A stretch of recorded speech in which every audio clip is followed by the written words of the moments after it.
Hey everyone. So in this video, I don't actually have any news reports or articles to show you.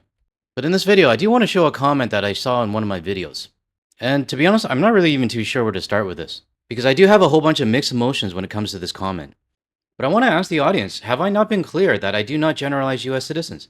I mean, I do have friends in the US. I've made a lot of friends through this channel. And I do support every US citizen that's trying to fight against their fascist government regime. But one thing I did realize after reading this comment, some US citizens really can't take the criticism when it comes to their country. I'm not saying all US citizens, many of my US viewers actually tell us to actively stay away, and that the United States is no longer a trusted country. In my opinion, these people that are leaving these comments here, they understand and they get it. And these are the people that are going to be making the change. But I come to realize that some US citizens, they can't accept the reality that we're in right now. They can't accept the hate that goes towards their country. And I said country for a reason. Because it starts at the top, the US administration, the people who voted him in, and the corrupt companies that are supporting this along the way. There are going to be people who say that I didn't vote for this or I don't support it. And you have every right to say that. And to be honest, your anger should be towards your own country, not to everybody else around the world that is being affected by the vote in 2024. You know what? I actually have to correct myself. It doesn't start with the government. It starts with the people. Because the government that you have right now is the one that your fellow citizens voted in. So in this video, I'm going to read out this comment for everybody. I can't remember which video it was left in, but hey, if you're going to leave a comment in my videos, it's public and it's fair game. So let me get started on this and I'll read it straight through and comment at the end. The reason I'm leaving this comment is because the content creator kept saying he wanted comments. I hope he's willing to read my comment here. Well, that's what I'm doing now. Anyhow, hello. I was born in Anchorage, Alaska, was raised in 18 states and went to 25 schools. We were poor and my stepdad was quite a common criminal, running from his interstate crimes. My mom was an abused woman that was caught up in nightlife, drugs, and alcohol. I've seen the worst of the US, all over the country, lived right smack in the middle of the worst areas everywhere we went. I hated my life growing up, but I did see a lot of the country at the street level. I used to hang out in public places and watch people go about their daily lives. I learned a lot about the masses of people going on about their day, picking up all kinds of information as I would watch for hours. I go to the malls, city parks, zoos, theaters, industrial parking lots, commercial centers, factories of people working. I was always an outsider, invisible, no friends, only child of an abusive criminal parents. I was a great observer, wonderful. I am part Inupiaq, which a lot of folks only know about stereotypical behavior that they had seen in movies and TV on the time. I ran into some racist and bigoted people. A lot of people were very nice and welcoming at times. As a child, I was a shoeshine boy in San Diego, and sold papers on the street. I generally had a positive attitude, and from a young age, I knew that I was in a bad situation. Not everyone was like me, and I felt like my situation was just circumstance. My bad luck at being born to an Alaskan native family. I always seen Canada as kind neighbors to us. You folks came across as really good people. Thank you. A lot of our favorite entertainers are Canadian. That movie Canadian Bacon, it was great. Who knew it would be basically prophecy? I always thought they were nicer, calmer, more humorous, had some kind of awareness that we didn't, independent. I knew that a lot of US adults were bigoted and ignorant, but a lot of us are not as well. In my travels, I met many wonderful people that were US citizens. I'd like to consider myself as one of those US citizens that love Canada and Canadians for simply being our neighbor. I never once thought that anyone would ever vote for Diaper Don and his ilk because he's simply a criminal idiot who didn't care about anyone else but himself. But here we are, and I'm frightened for my family and our future. Our system has been failing for quite a while, and the greedy, bigoted, racist capitalist warmongers have completely taken over. It's the educational system, manipulation through advertising, propaganda, being manipulated by an economy driven by capitalist society that doesn't care about common individuals that got us here. Grifting politicians who only fiend caring for their constituents. Most of us common citizens are just trying to make ends meet. We don't want to hurt anyone. We just want to go about our daily lives and leave other people alone. A lot of us are ignorant to the world around us. That's our education at work. That's a fact. Anyhow, there are good people in the US who care, who've always cared for Canada and Canadians. It's the government propaganda, capitalist, empire-minded system that we've been groomed to love so much that got us here. Now it appears that the goodwill will suffer and the evil will benefit. Great. The last thing anyone wants to see is Canada and the US at war. Cold or not, this is ridiculous. I know a lot of us in the US can't believe what's happening here right now in the US either, and doing everything we can as an individual level. At an individual level. It was more than just Diaper Don that just got us here, and it isn't our fault as individual citizens. We are just trying to get through life the best we can. Most of us individual citizens in the US have no power, as you can plainly see, no matter what is said, officially by our criminal government. Also, not every US citizen is a criminal, and not every Canadian is a saint. Everyone here has their own life experience, and shouldn't be lumped into a stereotype. As a matter of fact, if we got together and compared, we would be quite a bit more similar than different on individual level. In the 25 schools that I went to across the US, it was a school counselor, some of my teachers that were adults who actually cared for me, worried about me, talked to me. There are plenty of good people across the US that deserve recognition, consideration, but people only see the worst of us. And that's the end of the comment. I'm not gonna lie, it was a bit tough to read that, mainly because it's like a wall of text. But first off, to Grandpa the old school gamer, I appreciate your comment and also sharing it with the community. And also sharing your story as well. I mean, it does sound like you had a rough upbringing. And I'm not gonna lie, I mean, my life was nowhere near that. I mean, my family was not well off or rich or anything by any means. And at one point when I was growing up, we were almost homeless. But I do know that there are people out there that had far worse situations than I did growing up. So to Grandpa the old school gamer, I commend you for everything that you had to go through in your past. But coming back to the present time, I also just realized that this might be the first video you ever saw of mine, because I don't see any history of you commenting on any of my other videos. But on my channel, I have always expressed my support for those US citizens that are trying to fight their fascist regime. But it's not as easy as just supporting one side over the other. And throughout my channel, I'll give you a bit of a history lesson. When I started this channel, I was in support of most of the Democrats. I remember in my first few videos when British Columbia only banned alcohol from the red states. I did mention only buy from the blue states. Well, that tone kind of changed. And why did it change? It's because we started to figure out that the blue states really are also not our friends. And as the months went by and the more reports I started to feature on my channel, I started to realize they're not our friends. They just want our money. And as I went down that rabbit hole, I started seeing signs from the left and seeing more and more reports of mom and pop shops closing down because the Canadians aren't coming down anymore. But I think what upset me the most is the fact that these US businesses are not pointing the blame at the right person. They're blaming the exchange rate. They're blaming the weather. They're blaming our economy, saying that we can't afford to go to the United States.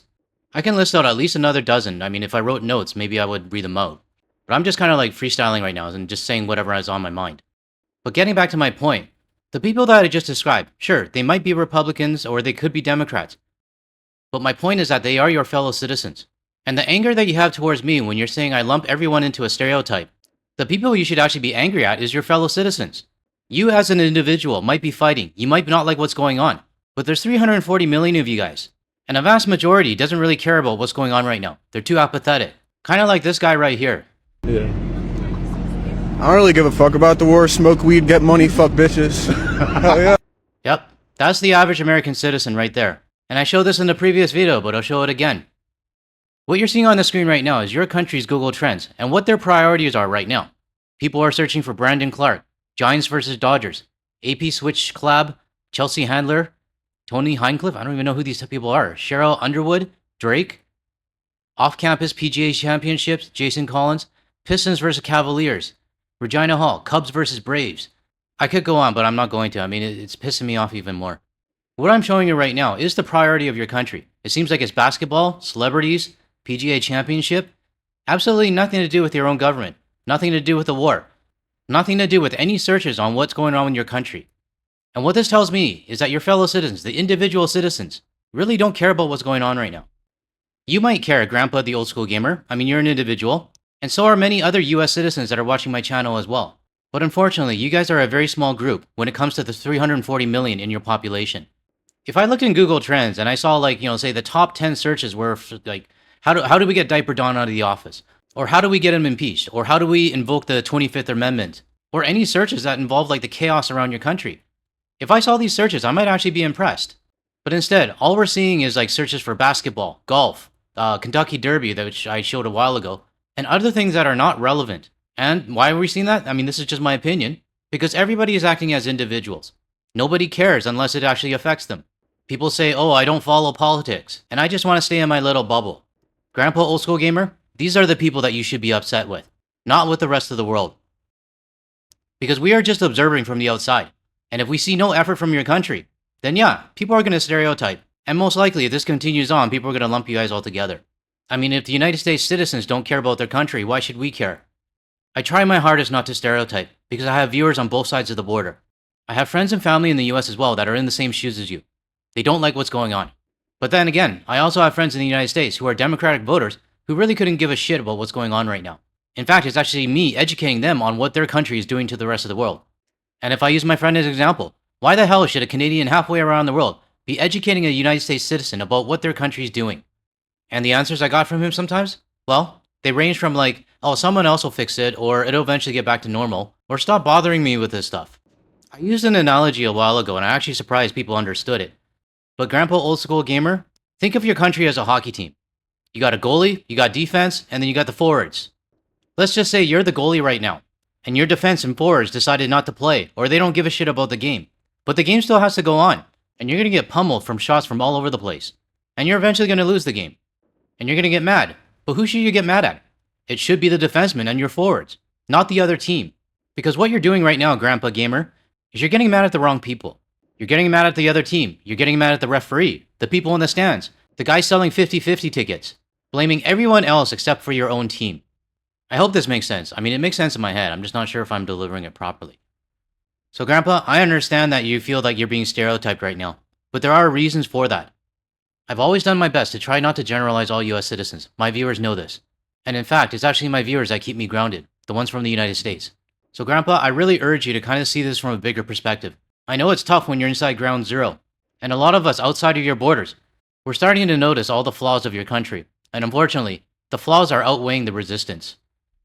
Now, Grandpa Gamer, I want to read out this other comment from one of my other viewers. It's from Herd Tarlik 892. Mr. GTL, one of the biggest, most horrific realizations for me was the gradual understanding that you've helped me with. This will not end when Diaper Dawn is gone. What your channel has made me realize is Taco Tuesday isn't the problem. The Orange McNugget is simply the result of what America is in 2026. A nation of self-centered, greedy, racist, misogynistic, xenophobic, intentionally uneducated people who are understanding of the world has been so distorted by their government as to be incapable of clear thought. That's a hell of a lot to come to terms with in a short period of time. But come to terms with it we must, if we are to survive as a sovereign nation. Of course, there are millions of kind, responsible people in America. I had several lifelong friends there myself, just like me. But their numbers seem to be dominated by the hate-mongering masses by the Taco Tuesday's followers, of which this senator from Michigan is a member. I took this comment from one of my previous videos, the one where the Michigan senator was saying China BYD is spying on us, I think. Yes, I have always known that the ugly side of America existed. What I have come to realize is its size, and now its strength. And now I have to lie down and meditate the hell out for the next hour. Maybe I should try that after every video. So to Grandpa Gamer or anyone else that thinks that we're stereotyping, well, some of us are, I'm not gonna lie. Because there's just so much anger and disappointment going on right now that I think a lot of people just want nothing to do with your country. And to be honest, Grandpa, now might be a good time to start talking to your defense and your forwards, and get them to start paying attention. Now, to my regular viewers, I know this isn't like my standard type of videos that I do, but, this one, I felt like I needed to share it with everybody. To close off this video, I would like to again thank Adrian for posting this photo on the Guard the Leaf Hay Cafe page from the Carcross Desert in the Yukon.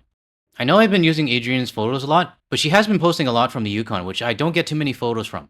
And I'm not gonna lie, I didn't know the Yukon had a desert. So thank you, Adrian, for again posting this on the Guard the Leaf page. Now, I know some of you might be disappointed that we didn't hear the co-host today. I'm actually not too sure where she is. I mean, I left the door open. But here's a photo of her supervising while I refill the ice cube tray. Alright, that's all I got for this video. If you found any value in anything I said today, or you want to hear more from a Canadian and international point of view, without the US media bias, make sure you hit that like and subscribe button below. That way you'll be notified of my future videos. And if you want to see more of my videos, check out the ones that are going to show up on your screen shortly. Thanks everyone, I'll catch you in the next one.